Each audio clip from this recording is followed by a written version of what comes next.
দুই নাৰীৰ এক স্বামী অন্যজন স্ত্ৰী লৰেন প্ৰাইচ আৰু এমি লাকাৰ দুইজনেই যুৱতী কিন্তু এতিয়াৰ পৰা সিহঁতৰ এজন হ'ল স্বামী আৰু অন্যজন স্ত্ৰী অষ্ট্ৰেলিয়াত সমকামী বিবাহ বৈধতা হোৱাৰ পাছতেই সৰ্বপ্ৰথম এনেকুৱা বিয়া অনুষ্ঠিত হ'ল দুই যুৱতীৰ মাজত লৰেন প্ৰাইচ হ'ল স্বামীৰ ভূমিকাত অন্য দিশে তাৰ স্ত্ৰীৰ ভূমিকাত এমি লাকাৰ কিন্তু চৰকাৰী বহীত ঘোষণা দিয়া হৈছে ৱাইফ এণ্ড ৱাইফ হিচাপে শনিবাৰে ছিডনীৰ কামডেনত অনুষ্ঠিত মাকাৰ্থুৰ পাৰ্কত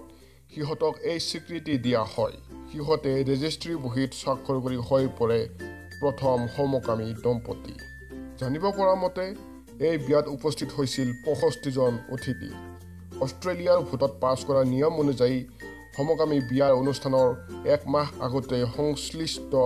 কৰ্তৃপক্ষক আবেদন কৰিব লাগে আৰু সিহঁতৰ পৰা বিশেষ অনুমতি ল'বলগীয়া হয় 9 নিউজক এমিয়ে কৈছে এই দম্পতী সিহঁতৰ জীৱনৰ আটাইতকৈ ডাঙৰ দিনটো উদযাপন কৰাৰ পৰিকল্পনা কৰিছে এবছৰ আগতে